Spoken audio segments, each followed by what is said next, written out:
In this video, I'll show you how to contact Amazon customer service.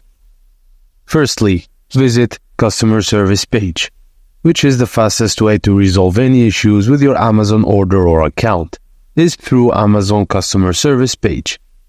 This page covers common problems like tracking orders, starting refunds, reloading gift cards, and managing account details.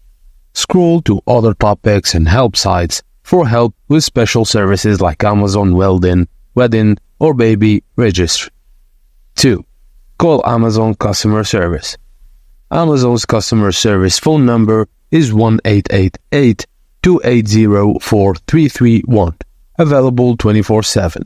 Be prepared to speak to a bot initially, but you can connect to a human by navigating through the prompts. Ensure your phone is connected to your Amazon account, as you'll need to verify your identity via a code. And finally, you can use Amazon's live chat. For a quicker solution, use Amazon's online chat.